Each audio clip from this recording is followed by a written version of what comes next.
Assalamualaikum warahmatullahi wabarakatuh. Nama saya Nova Wijaya Nugraha dari jurusan Hukum Keluarga. Ingin menjelaskan tentang hukum acara perdata yang di dalamnya adalah pihak-pihak dalam gugatan perdata.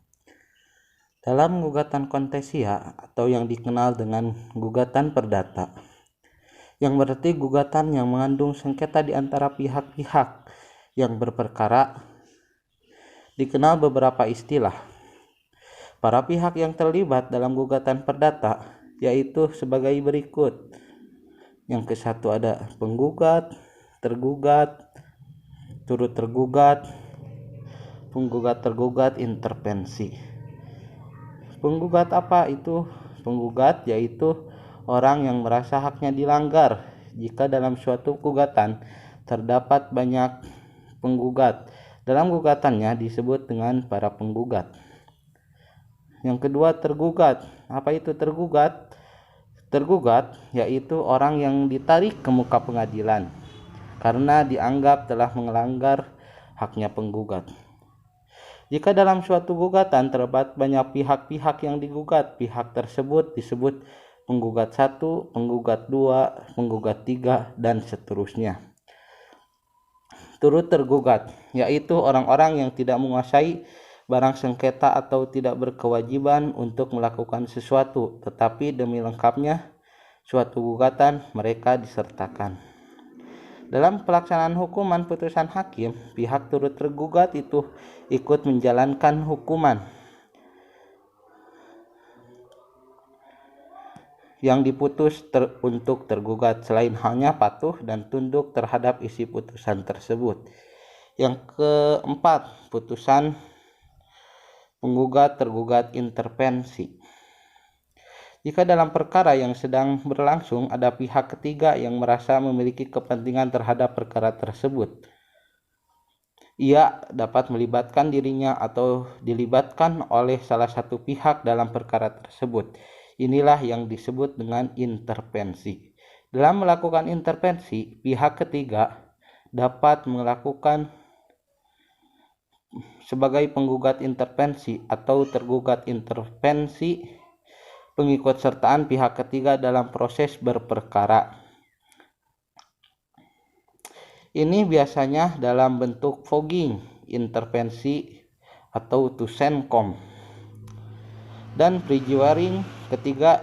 Ketiganya diatur dalam HIR ataupun RBG, tetapi aturannya terdapat dalam RV dan beberapa jurisprudensi atau putusan hakim.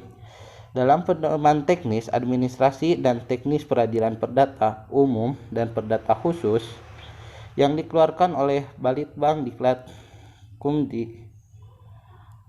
Kumdil Mahkamah Agung RI tahun 2007. Pengikutsertaan pihak ketiga dalam proses perkara yaitu fogging, intervensi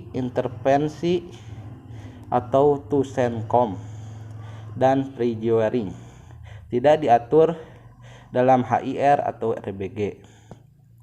Akan tetapi dalam praktik ketiga lembaga hukum ini dapat dipergunakan dengan berpedoman pada RP, yaitu berdasarkan pada pasal 279 RV dan pasal 70 RP, serta sesuai dengan prinsip bahwa hakim wajib mengisi kekosongan, baik dalam hukum material maupun hukum formil.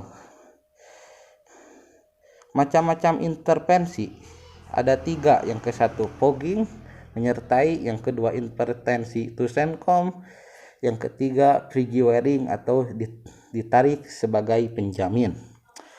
Fogging dalam pasal 279 disebutkan barang siapa yang mempunyai kepentingan dalam suatu perkara perdata yang sedang berjalan antara pihak-pihak lain dapat menuntut untuk menggabungkan diri atau campur tangan. Dalam fogging, pihak yang ikut serta akan menyertakan diri kepada salah satu pihak, baik pihak tergugat maupun tergugat. Intervensi atau tusenkom, jurisprudensi Mahkamah Agung nomor 731 K/SIP tahun 1975 menyatakan intervensi Tusenkom adalah pihak ketiga yang semula berdiri di luar acara sengketa ini, kemudian masuk dalam proses untuk membela kepentingannya sendiri. Dalam hal ini, pihak intervensi merasa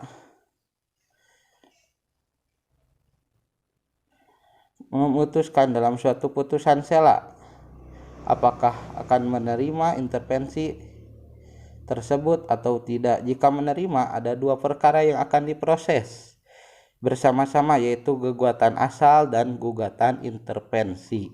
Yang ketiga, pre-jairing atau ditarik sebagai penjamin. Pasal 70 RP menyebutkan jika seorang tergugat berpendapat ada alasan untuk memanggil seseorang guna menanggungnya dan panggilan tidak dilakukan sebelum hari sidang pemeriksaan perkaranya pada hari yang ditentukan untuk mengadakan bantahan, ia harus mengajukan kesimpulan disertai dengan alasan-alasan untuk itu sebelum bantahan dilakukan. Dalam kesimpulan itu, ia boleh memasukkan tangkisan tentang ketidakwenangan hakim menyimpang dari apa yang telah ditentukan dalam pasal 114 dan bila ini tidak terjadi dianggap tidak diajukan, kecuali apabila hakim tidak berwenang berdasarkan pokok perselisihan. Jika penggugat berpendapat ada alasan-alasan untuk memanggil seseorang untuk menanggungnya, ia harus mengajukan permohonan untuk itu dengan kesimpulan yang disertai alasan-alasan. Pada hari ia harus mengajukan jawaban balik atau yang disebut dengan replik. Dalam gugatan perdata, penggugat harus memiliki kapasitas yang tepat menurut hukum. Begitu juga dengan pihak-pihak tergugat, ia harus mempunyai hubungan hukum dengan pihak penggugat dalam berperkara. Gugatan perdata yang diajukan, kekeliruan bertindak sebagai penggugat ataupun tergugat dapat mengakibatkan gugatan tersebut mengandung cacat formal atau tidak bisa diajukan gugatannya. Cacat formal dalam menentukan pihak penggugat ataupun tergugat dinamakan error in persona. Sekian presentasi dari saya tentang pihak-pihak dalam gugatan perkara. Wassalamualaikum warahmatullahi wabarakatuh.